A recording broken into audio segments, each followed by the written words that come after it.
Hello, coucou. Bonjour. Comment ça va? Alors, aujourd'hui, j'avais envie de vous parler de la communication et de l'écoute dans le couple, parce que c'est vraiment, je trouve, limite le sujet le plus important. Et en fait, des fois, on ne se comprend pas dans les couples. Et même souvent. Alors c'est vrai, hein, l'histoire de Vénus et Mars, hein, on dit toujours, voilà, l'homme et la femme, c'est comme Vénus et Mars. Mais euh, je pense que c'est important d'y mettre de la conscience et de l'attention à un moment donné.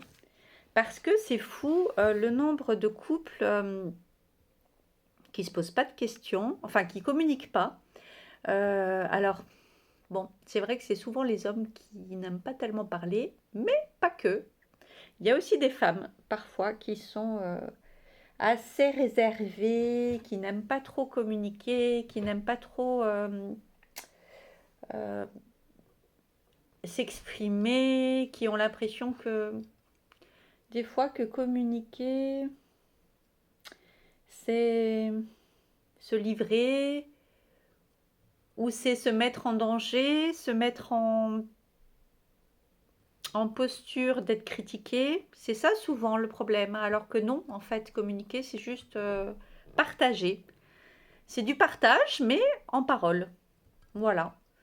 Et je pense que justement, si on arrive à partager, à communiquer dans la bienveillance, quand tout va bien, euh, avec calme, avec discernement, voire même avec humour, eh bien, je trouve que ça réglerait.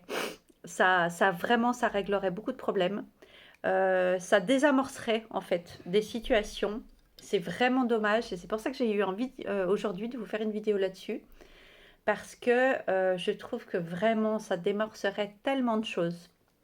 Je ne sais pas ce que vous en pensez.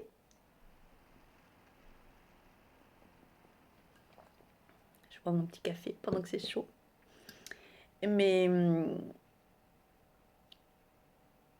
ouais, je ne sais pas ce que vous en pensez. Mais bon, vous pouvez mettre dans les commentaires.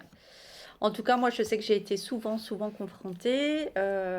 Pendant toute une partie de ma vie, je disais les choses, en fait, mais on ne m'entendait pas. Et ça, c'est autre chose. C'est un autre problème, en fait. Parce qu'il y a des gens qui ne parlent pas, il y a des gens qui ne disent pas. Moi, souvent, des fois, je dis rien, je prends sur moi. J'attends de voir si c'est quelque chose de récurrent ou si c'est quelque chose d'occasionnel. Voilà, parce que je fais une différence entre quelque chose d'occasionnel ou quelque chose si ça arrive, si c'est parce que vraiment la personne a une raison valable. Des fois, on peut être énervé ou des fois, on a vraiment un gros pépin qui nous tombe dessus. Bah, du coup, la personne n'est pas trop dispo, pas trop agréable ou ci ou là. Je suis quand même assez compréhensive. J'estime que je suis même très compréhensive. Je donne beaucoup de chance et beaucoup de possibilités. Je donne souvent la possibilité de partager, de discuter, d'écouter avant que ce soit le clash. Mais je ne sais pas pourquoi, souvent, c'est pas compris comme ça. Et pendant toute une partie de ma vie, en fait, on m'écoutait pas. On ne m'écoutait pas quand je disais que quelque chose ne me convenait pas. On ne tenait pas compte de mon avis. On ne tenait pas compte de mes prérogatives. On ne tenait pas compte de mes envies, de mes besoins surtout, de mes besoins. Et ça, mais j'ai mis trop longtemps mon mouchoir dessus en fait, parce que je suis restée dans des situations où on ne respectait pas mes besoins et où on ne m'entendait pas, alors que j'aurais dû vraiment partir plus tôt en fait, parce qu'on ne t'écoute pas au début, on ne t'écoute pas au milieu, on ne t'écoute pas à la fin. Alors surtout au fur et à mesure, on prend l'habitude de ne pas t'écouter, on prend l'habitude que tu continues quand même, que tu restes quand même. Et en fait, c'est donner un signal à l'autre en fait que... Et là, c'est pas l'ego qui parle, hein, c'est vraiment en conscience. Tu donnes le signal à l'autre, en fait, qui te respecte pas, puisqu'il t'écoute pas, puisque, voilà, il va pas dans ton sens, il n'y a pas le partage que tu attends, il n'y a pas certains de tes besoins, ils sont pas honorés, ils sont pas comblés. Et comme tu restes, et puis que tu passes à autre chose, et tout ça, et ben, en fait, tu donnes le signal qu'on peut ne pas te respecter, et que c'est pas grave, en fait, ça change rien. Parce que tu continues à être gentil, tu continues après le lendemain. Moi, je suis très soupe au lait, donc je vais m'énerver, je vais être vexée sur le moment, je vais être énervée, je vais être contrariée. Je suis incapable de faire la gueule longtemps, et donc le lendemain, bah, limite, ça va être oublié. Ça va être oublié, ou je vais regarder à nouveau le côté positif des choses, de ce que la personne, de ce qu'on partage, de ci, de là, et je vais m'oublier en fait. Enfin ça, c'était moi avant. Je vais m'oublier. Et en fait, malheureusement, quand on est comme ça, c'est, enfin, pour moi, de ce que je pense, hein, de tout ce que j'ai lu, parce que bon, j'ai pas mal étudié le sujet depuis. En fait, bah, c'est beaucoup de la dépendance affective, en fait. La dépendance affective, ça veut dire que tu n'es pas d'accord avec certaines choses, mais tu as quand même la dépendance de rester avec l'autre. Tu n'arrives pas à partir ou... Parce que tout ça, de dire je suis gentil, je donne des chances, tata, tout ça, c'est du bullshit en fait. Hein. C'est du blabla. C'est des trucs qu'on se raconte nous à ce moment-là pour justifier, pour légitimer le fait qu'on accepte des choses pas acceptables en fait. Mais en fait, c'est juste qu'on n'a pas le courage à ce moment-là de partir. Il faut vraiment dire les choses telles qu'elles sont. Qu'on a de la dépendance affective avec la personne, ce qui n'est pas de l'amour.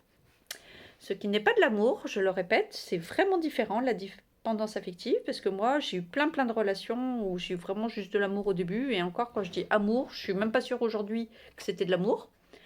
Pour la plupart de mes relations, et parce qu'en fait, après, quand j'ai connu les personnes, en fait, c'était des personnes qui jouaient des jeux, qui avaient des masques et tout ça, qui n'étaient pas elles-mêmes comme elles sont vraiment.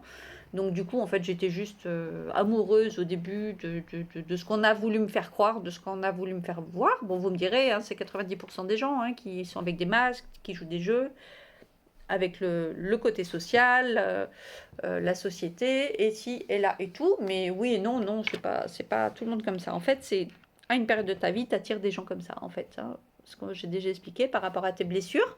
En miroir, tu vas attirer des gens, soit qui vont remplir tes manques, parce que tu vas avoir des addictions, tu vas avoir de la dépendance affective, tu n'es pas capable de vivre seul, tu as besoin de quelqu'un, tu as besoin de câlins, tu as besoin de... Voilà, donc, voilà, donc tu te suradaptes à l'autre en pensant que l'autre te convient, que c'est ça que tu veux, que tout te va. Il y a même des gens qui acceptent de vivre, mais enfin, qui sont dans des relations, mais de dingue, en fait, qui leur convient, mais pas du tout.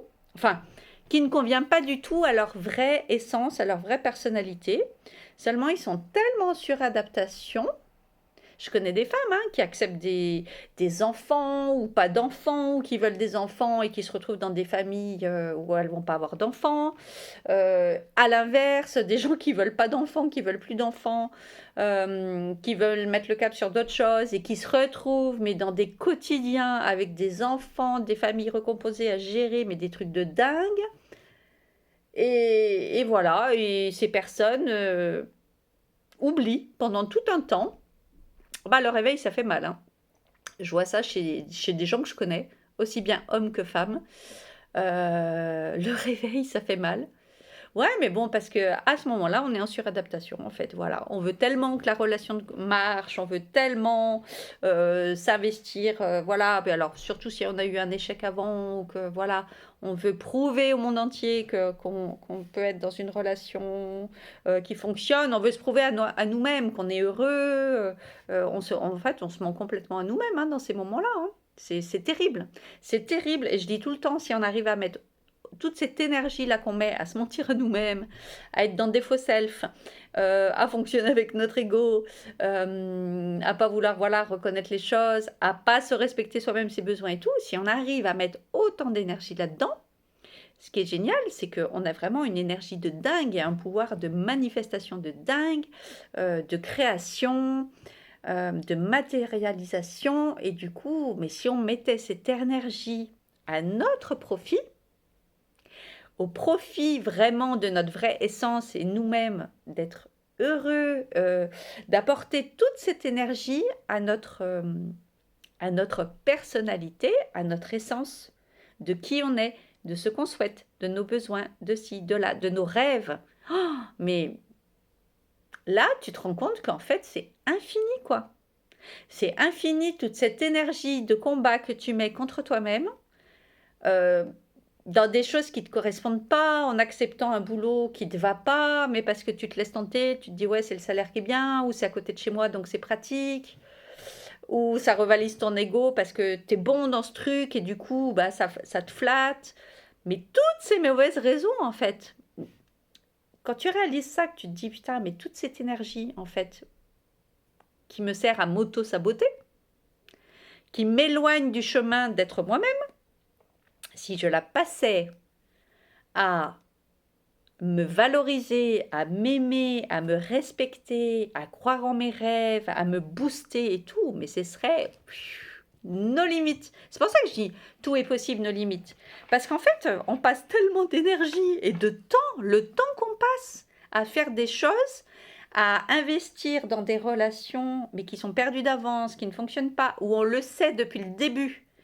Souvent, on le sait dans notre cœur, dans le début, que c'est pas pour la bonne raison, hein. Et j'ai parlé des relations pansement aussi dans la vidéo d'avant. On se met dans une relation pour oublier quelqu'un d'autre. Enfin, c'est juste dingue, quoi. C'est juste dingue. C'est juste combien de temps on va mettre, combien de mois, combien d'années on va mettre à être sincère avec nous-mêmes, quoi. Et souvent, dans ces moments de vie-là, je vous ai fait une toute première vidéo au tout début de la chaîne où je parle de la nuit noire de l'âme. Et c'est souvent des périodes en plus où tu as tout qui se casse la gueule dans ta vie. Il n'y a rien qui va, il n'y a rien qui fonctionne. Tu as l'impression qu'il faut ramer. Ben, c'est normal. C'est normal. Tu rames à contre-courant en fait. Quand tu es dans ces moments de ta vie où tu veux obliger ci, obliger là, tu veux partir en force partout en fait. T'écoutes pas ton cœur, t'écoutes pas ta personnalité, t'écoutes pas tes besoins. En fait, t'écoutes rien. Tu fonctionnes que avec les mauvais côtés de tout, le mental, l'ego, la matérialité. Oui, bien sûr, il faut de l'argent, il faut à un moment donné trouver un bon job qui gagne pour faire des économies, pour faire autre chose. Mais pas juste pour gagner du fric, pour gagner du fric. Vraiment pour que ça puisse te servir à ton projet, à ce que tu as envie de faire, à qui tu as envie d'être. Voilà, à un moment donné. Mais quand en bout de chemin, tu perds le fil de tout ça, quoi. Tu perds le fil de tout ça en bout de chemin et tu as l'impression de te battre tout le temps, que c'est difficile. Tu te prends des claques, tu te prends des vagues, tu te prends des varas de marée et tu comprends toujours pas. Et tu continues, toujours dans le même sens, à contre-courant. Et je l'ai fait, hein, je l'ai fait, je connais, mais par cœur, je l'ai fait pendant toute une partie de ma vie. Donc, une fois de plus, zéro jugement. Mais si vraiment, c'est pour que vous compreniez, quoi. Enfin, si ça peut faire tilt à quelqu'un. Et ça, c'est pas du tout le bon côté. C'est pas la bonne voie. C'est tout le contraire, en fait, de ce qu'il faut faire. Enfin, de ce qu'il faut, entre guillemets, puisque justement, il ne faut rien. C'est juste hallucinant. Et le jour où on se rend compte vraiment du pouvoir créateur qu'on a, qu'on peut mettre à notre service, au service de nos envies, de nos besoins, de notre essence pure, on se dit, mon Dieu, j'ai passé X mois, X années, voire une partie de ma vie à nager à contre-courant. C'est ça. Et des fois, on me le disait, je comprenais pas ce que ça voulait dire. Je disais, mais contre-courant de quoi? Je disais, donc du coup, c'est quoi le truc? Et souvent, quand tu es jeune, tu penses qu'il faut faire. Tu veux tellement prouver de trucs au monde. D'ailleurs, je l'ai vu chez certains artistes, ici et là. Quand tu vois, des fois, il y a des gens, mais ils ont de ces trucs à se prouver, quoi. C'est un truc de dingue. C'est bien de se faire des challenges et tout, hein. D'ailleurs, je vous posterai, j'ai posté, je vous ai fait une mini vidéo quand j'ai fait la danse orientale hier. Pour le spectacle du corso et tout. Ouais, il faut se fixer des challenges, ça c'est sûr, hein, parce que moi j'aime bien de temps en temps, ça permet de se booster un peu, justement, de pas trop s'endormir sur son métro boulot dodo. C'est bien, il faut une stabilité dans la vie, il faut une sécurité, une stabilité et tout, mais enfin moi personnellement, c'est... Moi j'ai besoin de rêver. J'ai besoin de rêver et c'est pas du tout de l'instabilité parce que j'ai besoin vraiment d'une sécurité. J'ai besoin de stabilité, de sécurité et tout, comme tout le monde. J'ai besoin de douceur et tout ça. Par contre, j'ai besoin de rêver aussi. J'ai aussi, voilà, parce que sinon, enfin, c'est quoi la vie, quoi? On s'est incarné juste pour ça, quoi, pour faire métro, boulot, dodo. Bof. Être une bonne personne, c'est ça le truc. Je sais pas ce que vous en pensez, mais bon. Enfin, bon, en tout cas, moi, ça me parle pas trop.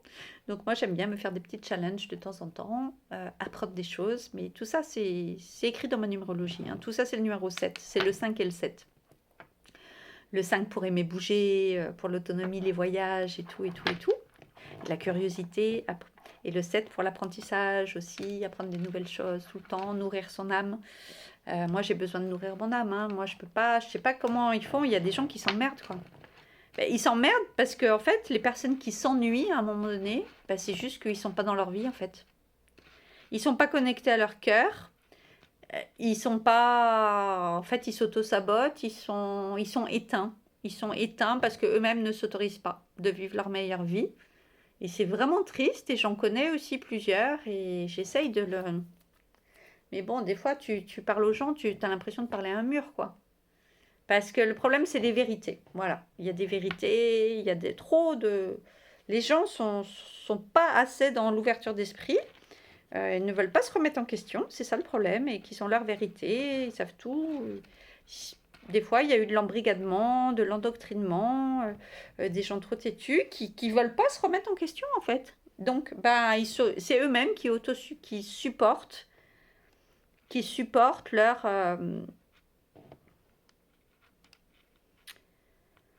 leur propre autoritarisme avec eux, hein, leur propre ouais, absence d'ouverture d'esprit, ce qui est fort dommage, parce qu'ils s'empêchent eux-mêmes de voir autre chose.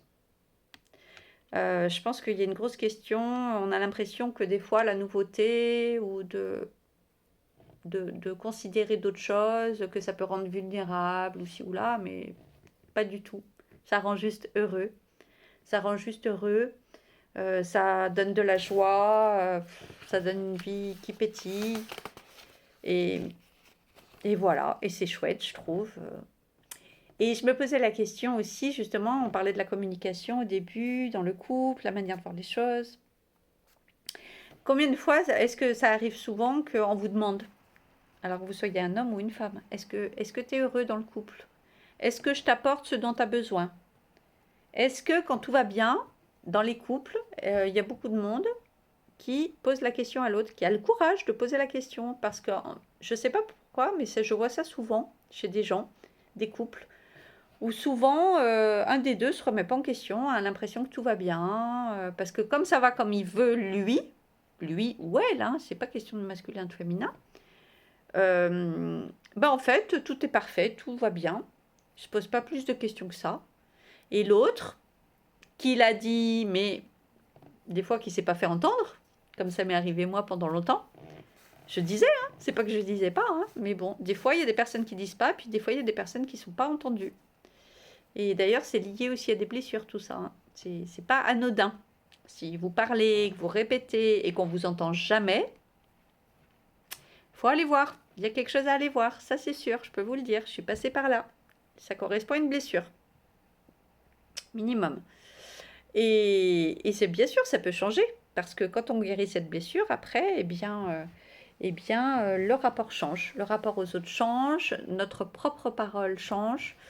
De toute façon, ça permet aussi de sortir de la dépendance affective, et puis on ne se retrouve plus dans des situations comme ça où on n'est pas écouté. C'est terrible, c'est vraiment très très frustrant comme sensation de dire les choses et de ne pas être entendu. Voilà.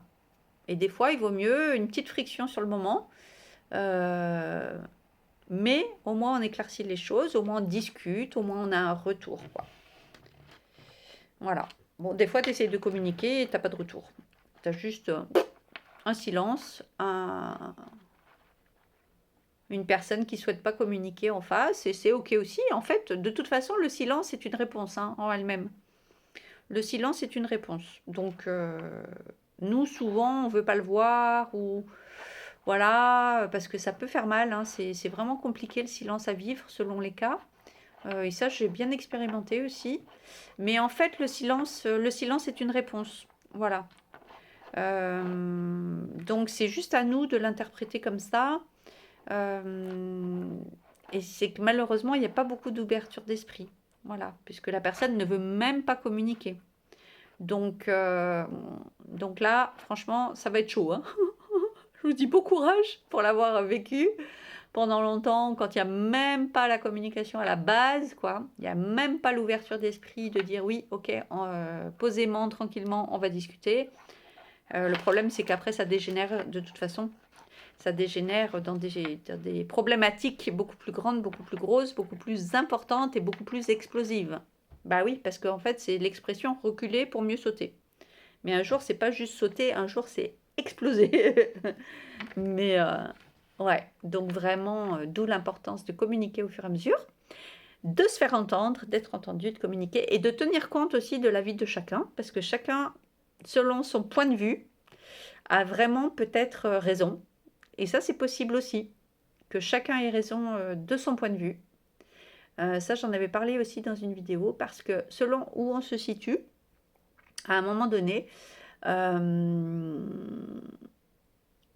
en toute bonne foi, là je parle pas des gens de mauvaise foi, je parle que vraiment, par exemple, j'avais pris le cas de quand j'étais toute petite, j'habitais en URSS et j'étais toute petite. C'était je sais plus, 77, 78, 79. Enfin, j'étais vraiment minot. Je crois que je suis arrivée, j'avais 4 ans. Et puis, bah, il n'y avait rien à manger en Russie. À l'époque, c'était l'Union soviétique. Voilà. Et bah, c'était l'époque où il n'y avait rien à manger. Il y avait des berioska pour les étrangers. Nous, on payait en dollars au berioska. Mais pour les Russes, magasin vide. C'était l'époque de ces fameuses files devant les magasins et tout. Mais il y a des gens qui en ont parlé, ça se savait et tout. Mais nous, on l'a vécu vraiment là-bas, sur place. Il y avait vraiment rien à bouffer dans les magasins. Vous savez, les petites pénuries là qu'on a vues pendant Covid, des fois avec quelques rayons un peu vides et tout, mais là-bas, c'était tous les rayons et c'était tous les jours comme ça, et toute l'année. C'était pas, voilà, je veux dire, il n'y avait jamais rien à bouffer dans le pays. Fallait faire du marché noir pour tout, échanger du café contre des vis ou des chevilles, tu échangeais de l'essence, même là, l'essence était au marché noir. Bon, bref, enfin, bah, une catastrophe. Pas de liberté de la presse, évidemment. Nous, les Français, on n'avait pas le droit de parler aux Russes. Quand on est arrivé là-bas, mes parents ne parlaient pas russe. Ils parlaient anglais, mais les Russes, à cette époque-là, il y en avait très très peu qui parlaient anglais.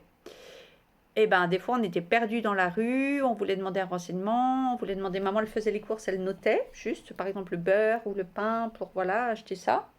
Mais après, elle a appris. Mais au début, bah, des fois, on était perdus. Papa, pour aller travailler aussi, des fois, il se perdait. Bah, on s'arrêtait, on voulait communiquer, demander. Les Russes, ils nous voyaient, ils faisaient comme ça. Ils voulaient pas et ils partaient. Et si jamais il y en avait un qui voulait bien nous écouter ou nous aider ou quoi, dans les 2 minutes, il y avait un flic qui arrivait. Et qui disait qu'est-ce qui se passe, qu'est-ce que tu veux, de quoi tu parles. On était toujours soupçonnés d'espionner. Mais c'est des trucs, si on l'a pas vécu, on peut croire qu'on invente, en fait. Et souvent, mes parents, quand ils racontaient ça, que j'étais jeune, enfin, les gens, des fois, il y en avait qui vraiment qui nous croyaient et tout, mais il y en avait. Pourtant, mes parents, ils savent que c'est pas du genre à être folklorique comme ça, à raconter n'importe quoi. Mais, mais d'autres qui étaient vraiment surpris. Et tout ça pour vous dire que à cette époque-là, si tu disais à un Russe qui habite à Moscou, qui n'avait pas le droit de sortir de la ville, hein, il fallait un visa pour sortir de Moscou, c'était interdit. Il n'y avait pas la libre circulation en URSS, hein. Même pour aller genre de Moscou à Saint-Pétersbourg, les gens n'étaient pas libres. C'est quand même un truc de dingue, hein. Bon, il y a plein de pays où c'est comme ça encore. Mais vraiment, faut quand même le savoir, parce que nous, dans notre tête de Français, on ne peut pas imaginer ça. On est né libre, nous on a fait la révolution en 1989, on a coupé la tête des rois. Putain, on est des fous, nous les Français, quoi. Je veux dire, je sais pas, je suis pas sûre que ce soit la meilleure chose que ce qu'on ait faite d'ailleurs, d'abolir cette royauté. Mais on a fait la révolution, etc. Ça, on ne peut pas nous le reprocher, hein. Égalité, fraternité, mais surtout liberté, c'est vraiment dans notre sang. Mais si tu disais à un Russe à cette époque-là que en France, on peut circuler librement entre les villes de France, on peut manger normalement, qu'il y a tout dans les magasins, qu'on a la liberté de la presse, qu'on peut s'exprimer, aussi bien journaliste que juste citoyen, etc., qu'on peut s'exprimer librement. Si tu disais ça à un Russe, le Russe, il te disait « T'es fou, t'es de mauvaise foi, t'es fou, t'es menteur ». C'était normal. Dans sa réalité à lui, à ce moment-là, il ne peut pas imaginer ce que tu lui dis. De son point de vue à lui, en fait, ce que tu dis est faux. Et ce qu'il dit, lui, est vrai, est juste, puisque c'est sa réalité de ce qu'il vit tous les jours. Interdiction de parler, rien à bouffer dans les magasins, pas le droit de communiquer, pas de liberté de la presse. Et nous, en tant que Français, si un Russe nous dit, nous oblige que non, la vérité, la réalité, c'est qu'il n'y a rien à manger dans les magasins, et que c'est pas oui, parce qu'en fait, il y avait de la propagande dans le sens que, en fait, les Russes croyaient que c'était comme ça partout dans le monde, en fait. Et quand nous, on leur disait, mais non, c'est pas comme ça partout dans le monde, c'est que en Russie. Ailleurs, on peut circuler, on peut manger, les magasins sont approvisionnés, mais ils nous regardaient, ils pensaient qu'on était dingues, parce qu'il n'y avait pas la télé internationale, ils étaient coupés du monde. Bon, de toute façon, c'était ça le communisme à cette époque, hein. Ça a été pareil en Chine, hein. Les gens qui se disent communistes en France, entre guillemets, c'est pas pour faire de la politique, hein, mais ils n'ont aucune idée de ce qu'est le vrai communisme, de ce qu'a été le communisme dans ce pays-là, au réel. Voilà, c'est tous ces gens-là. Si on leur disait demain, voilà, tu vis vraiment comme un communiste vivait dans les années 60-80, 75-80, bon bref, à peu près dans ces années-là, c'était vraiment... bon, je suis pas sûre qu'il y en aurait beaucoup qui soient d'accord. Hein. Dire, tu peux pas sortir de ta ville, il faut un visa, mais pour avoir un visa, il fallait avoir une vraie raison légitime. Hein. C'était pas pour aller faire de la balade ou ci ou là, ça c'était interdit. Hein. Donc même pour aller le dimanche dans une datcha qui était un peu en dehors au consulat, puisque mon père était Air France et après on avait d'autres amis à la petite école française, etc., qui avaient des petites datchas, ces petites maisons là dans les forêts en sortant. Il fallait un visa, il fallait un laissez-passer, qu'on ait eu en avance, on devait dire chez qui on va, où on va, à quelle heure on part, à quelle heure on revient. Et c'était juste pour l'après-midi, hein, ou pour le dimanche, la journée. Mais tu dis ça à un Russe ou tu dis ça à un Français, et chacun a raison en fait. Chacun a sa vérité. Et de chacun de l'endroit où il regarde, chacun a raison. Et ça, faut vraiment le comprendre. Je trouve que déjà, quand tu comprends ça, et ça c'est un exemple parmi plein d'autres, hein. Après j'ai habité aussi au Maroc, et c'est pareil. C'est pareil, c'est différent, mais c'est pareil. Il y a tellement des traditions différentes. Des choses qui ne se font pas là-bas que tu fais en France. Des choses qui se font en France qui ne se font pas là-bas. Qui sont parfois même totalement opposées. Tu expliques quelque chose, toi tu défends quelque chose auquel tu crois, mais ça a été ton éducation, ta culture, tu as vu ça toute ta vie. Et par exemple, quelqu'un d'autre au Maroc te dira que non, que c'est complètement le contraire, en fait, et aura sa propre vérité. Parce que, en effet, de son point de vue, toute sa vie, il aura vu le contraire. Il aura vu une façon d'agir, de ci, de là et tout, qui est pour lui la bonne, parce qu'il n'a vu que ça dans sa vie, par exemple, et que partout, par exemple dans le Maroc, ça se passe comme ça, c'est comme ça. Et toi, en France, tu auras vu peut-être toute ta vie, dans ta tradition, ton environnement, ta famille, dans la société, parfaitement tout le contraire, toute ta vie aussi. Et il n'y a pas un qui a tort. Lui a tort, lui a raison, lui a raison. Chacun, dans sa vérité, de son point de vue, où il est à ce moment-là, a raison. Seulement, il faut peut-être à un moment donné ouvrir un peu l'esprit. C'est pour ça que je parle de communication, mais c'est tellement important. Et chacun va arriver à exprimer et dire oui, moi, tu vois, dans ma tradition, dans mon ci, dans mon enfance, dans la mentalité, dans la société, c'est comme ça que ça se passe. Et c'est comme ça que c'est bien. C'est comme ça qu'on est bien vu, ou ci ou là. Bon, après, toujours question de savoir si c'est plus important d'être bien vu, ou le reste, ou ci ou là. Ça, c'est un autre débat. Mais voilà, mais de communiquer, d'expliquer et de dire l'autre, non, oui, et ben chez moi, non, c'est le contraire. En France, c'est plutôt comme ça, c'est le contraire. De faire comme ci, comme ça, bah, ça va pas du tout passer, ça va pas aller. Et puis peut-être qu'au Maroc, bah oui, ça c'est clair, il y a plein de choses que tu peux pas faire. Hein. Si tu fais tout comme en France, ça va pas aller non plus. Il y a même des choses qui sont interdites par la loi. Voilà, donc en fait, moi je dirais, ce qui me choque dans tout ça, c'est super les différences. C'est super, moi je trouve, c'est des complémentarités. Enfin, moi qui aime tellement connaître, expérimenter, je trouve ça riche, c'est riche d'enseignements. Par contre, je suis choquée de voir comme les gens, en fait, détiennent vraiment ça comme leur vérité. Ils ne sont pas capables de prendre du recul, ne sont pas capables d'expérimenter, de partager, de communiquer et d'essayer de s'enrichir en fait de l'expérience de l'autre. Et ça c'est vraiment choquant par contre, je trouve. Mais c'est toujours pareil. Peut-être que dans ces traditions-là, enfin en tout cas les Russes par exemple, c'était sûr, on les a vraiment pas élevés dans l'optique d'ouverture d'esprit. On les a plutôt élevés dans l'optique de d'endoctrinement. Ouais, c'est ça, hein, c'était ça hein, à l'époque. Voilà.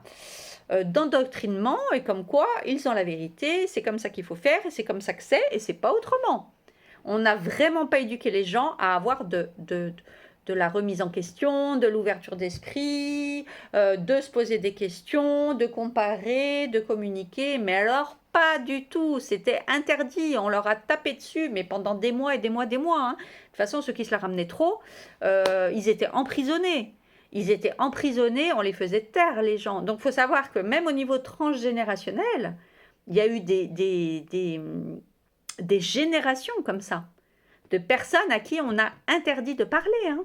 Et ça se ressent encore, hein, quand tu vois des personnes qui sont complètement fermées, qui n'arrivent pas à communiquer. Bon, après, il y a aussi les traumatismes de l'enfance, aussi, parce que les personnes aussi, quand on a été petit, par exemple, qui nous ont interdit de parler, enfin, quand on a eu des parents ou grands-parents, ou en tout cas, un environnement beaucoup trop autoritaire, écrasant. On le dit maintenant, on le sait, quand on est petit, si on ne peut pas s'exprimer correctement, librement, ça correspond, enfin moi je sais qu'on me l'a dit aussi, ça correspond à une certaine castration, hein, castration psychique. Cet autoritarisme, cette autorité qu'on influe, aussi bien sur les petits, pendant toute une éducation ou quoi, ben c'est quelque chose qui bloque les gens. Ils ne peuvent pas s'exprimer, ils ne peuvent pas parler, ils n'osent pas dire leur vérité, ils n'osent pas s'autoriser à être qui ils sont, parce qu'on leur a tout le temps dit que non, qu'ils ne peuvent pas parler, qu'ils ne peuvent pas montrer, qu'ils ne peuvent pas s'exprimer, qu'ils ne peuvent pas éprouver des émotions, il faut renfermer, barricader, etc., etc., etc. Tout est lié. Et vraiment, j'avais vraiment envie de faire cette vidéo, une fois de plus, pour essayer d'ouvrir les esprits dans les couples, dans les relations, aussi au travail, dans les amitiés, etc., pour appeler à plus de bienveillance, plus d'ouverture d'esprit sur l'autre, d'essayer de comprendre, un peu plus d'empathie, un peu plus de compréhension par rapport au vécu de l'autre. Et aussi, on ne sait pas tout de l'histoire des gens. On ne sait pas comment ils ont vécu leur enfance, on ne sait pas les traumatismes qu'ils sont. Bah, des fois, on ne les sait même pas pour nous-mêmes. Hein. On met des années, nous-mêmes, à comprendre, à reconnaître nos propres traumatismes. Parce que la plupart du temps, on les a enfouis, nos traumatismes, on ne veut pas les voir. Jusqu'à temps qu'on ait des épreuves dans nos vies, ou des choses qui ressurgissent, ou d'avoir des relations miroirs qui nous font ressurgir ces trucs. On les enfouit. Donc, même des fois nous-mêmes, c'est compliqué de mettre des mots dessus, d'avoir une vision dessus. Et souvent, c'est quand on en vient à travailler dessus, à vouloir reconnaître ça, parce qu'on a été au max de ce qui était supportable pour nous, pour notre âme, pour notre corps. Parce que c'est le corps aussi, hein, à un moment donné, c'est ça, hein, les somatisations du corps, les maladies, tout ça. Hein. C'est quand le corps, il dit, bon, c'est bon maintenant, hein, ça fait, je sais pas combien de mois, d'années, là, que tu rames à contre-courant. C'est bon, les biscottos, ils ont explosé. Il n'y en a plus, c'est... Non, mais voilà, quoi, c'est ça. Au bout d'un moment, tu vas te taper une luxation de l'épaule, quoi. À force de ramer, de pas t'écouter, de ramer à contre-courant et de pas te tenir compte et de pas tenir compte de l'autre.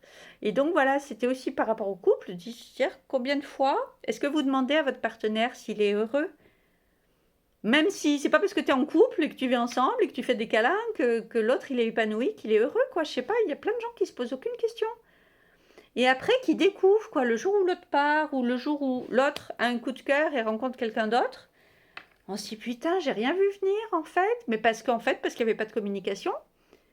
Parce que, est-ce que tu lui poses la question à l'autre de savoir s'il est heureux, s'il est épanoui, est-ce qu'il a des frustrations, est-ce qu'il y a des choses qui lui conviennent pas, est-ce qu'il y a des choses qu'il faudrait améliorer, est-ce qu'il y a des choses. Mais en toute sincérité, hein, parce que si c'est juste pour répondre non, non, tout va bien. Ça, il n'y a jamais tout qui va bien à 100% dans une relation, ça c'est pas possible. Hein. C'est comme les personnes, disons, qui n'ont pas de défauts. C'est pas possible. Je veux dire, voilà, on a tous des défauts. Après, il y en a qui conviennent mieux que d'autres par rapport à ce qu'on cherche chacun. Ça, oui. Puis bon, il y en a qui en ont plus que d'autres aussi. Ça, c'est sûr quand même. Mais après, on a tous plein de défauts et voilà, c'est juste de regarder des choses. Il y a des choses rédhibitoires dans les défauts pour moi qui ne sera pas rédhibitoire pour quelqu'un d'autre. Voilà. Mais je sais pas, poser la question. Mais c'est souvent les hommes, hein, j'ai remarqué. Enfin, c'est pas pour. Je veux pas critiquer hein, s'il y a des hommes qui nous écoutent, hein, mais souvent les hommes ont plus de mal à communiquer. Et souvent se remettent moins en question, se posent pas de questions. Alors si jamais il y a des messieurs qui écoutent, demandez à vos chéris. Vous leur demandez à vos chéris, est-ce qu'il y a des choses qu'elles voudraient améliorer? Ça veut pas dire que tu vas être obligé de tout faire, de tout prendre en compte ou pas, mais juste déjà de poser la question. Putain, mais ta nana, elle va dire waouh!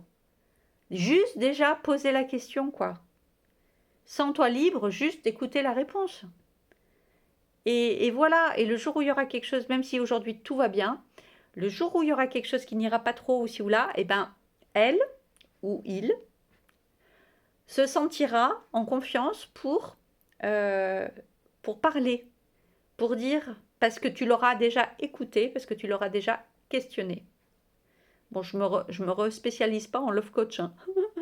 Mais je sais pas, c'était quelque chose là qui me. Enfin, comme d'habitude, de toute façon, moi j'aime bien me laisser inspirer de situations, de ci, de là, de trucs qui me viennent, ou des fois j'écoute des podcasts aussi ou là.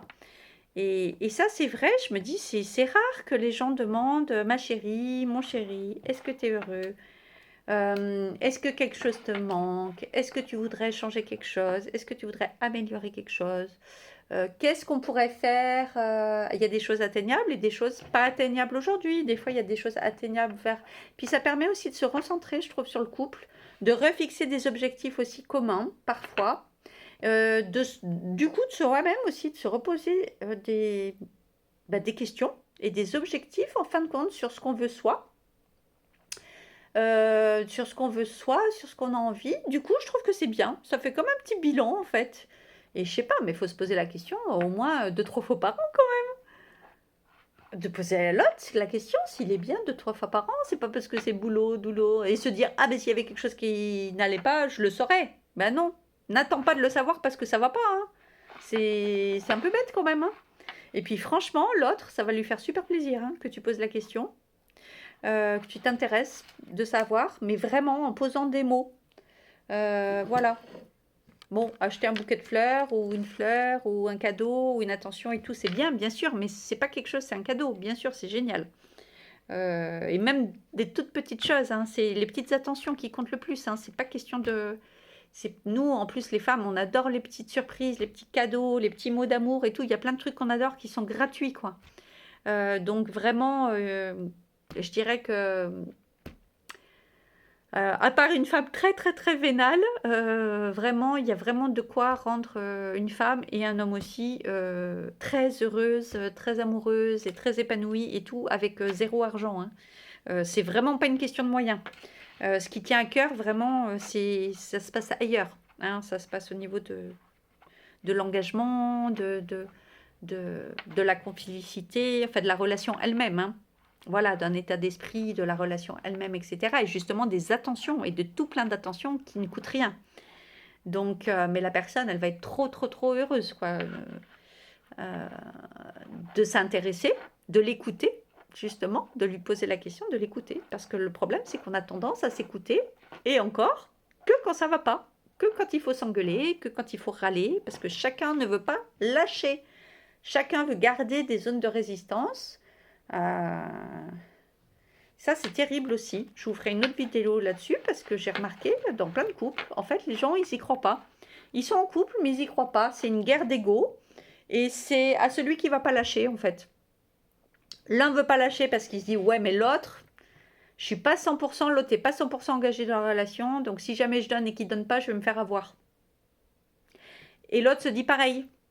Ah bah, du coup, super, hein. Donc du coup, ça va donner quoi, ça, comme relation? Ça donne des relations où tout le monde fait semblant, personne joue le jeu, personne n'est sincère, et ça se passe. Voilà, en attendant, ça se passe, on verra bien. On discute pas, ou alors quand on discute, les conversations sont toujours les mêmes, les points bloquants sont toujours les mêmes, mais on ne trouve pas de solution. On reporte le problème, et ça se passe, et on se sépare, et on se remet, et on se sépare, et on se remet. Et, et c'est quand même triste, quoi, d'être avec quelqu'un et de se dire euh, qu'on n'est pas 100% convaincu. Enfin, je sais pas, moi, quand je suis dans une relation, je suis convaincue. Bon, souvent, je suis déçue parce que j'ai des masques et parce que je vois pas certaines choses et qu'après, quand je les découvre, je me rends compte vraiment des personnes comme elles sont, en fait. Mais au moins, quand je suis dedans, j'y crois quand même. Au moins, peut-être je peux dire que quand j'étais dedans, j'y croyais vraiment, hein. Mais je sais pas, mais au moins ça, quoi. Je veux dire, au moins un peu de sincérité, d'authenticité au moment J, quoi. Parce que, mais sinon, mais je sais pas, ça ressemble à une mascarade, quoi, je trouve. C'est vraiment dommage, c'est tellement de temps perdu. Joue le jeu, vraiment, si tu es dans une relation, vas-y, joue le jeu. Bah, ou alors, sinon, bah, sors de cette relation, quoi. Parce que, je sais pas, ça va mener nulle part. Pour moi, c'est mon avis seulement. Mais bon, je sais pas ce que t'en penses. Si t'as envie de partager, eh ben, partage-nous en commentaire sur un des sujets, parce qu'on a abordé plusieurs sujets. Du coup, on a fait un 3 en 1. Mais voilà, puis sur la communication, et voilà, si t'as envie de partager, bisous du cœur.